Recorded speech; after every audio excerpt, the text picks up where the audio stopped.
Hello to all of my divine connections. How are you guys doing today?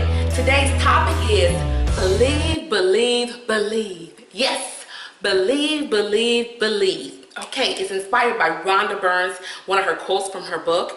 It says, decide what you want. You have to get clear on what you want. If you ask somebody, hey, what do you want? They're like, what do you mean what I want? You should always know what you want. Be clear. Get clarity in your vision and your desires. So decide what you want. Believe you can have it. Believe you deserve it. Believe it is possible for you. There are so many times that, people, they don't believe they can have it. They believe it's out of their reach. They believe there's a lack. They believe that they don't deserve it. They believe because the things that they did in their past. I know because I've been one of those people.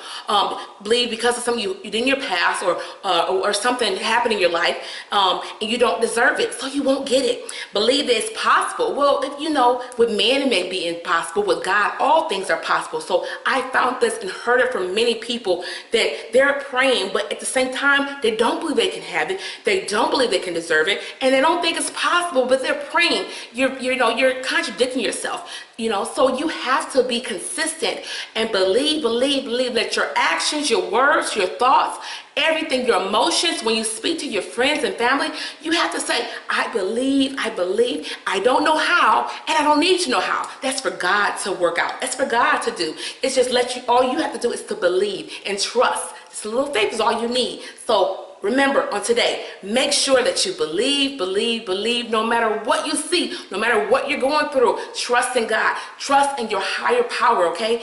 There's nothing impossible that God can't do. I know because I'm a living witness. And you guys, I'm sure, are too. Bye-bye. Love you.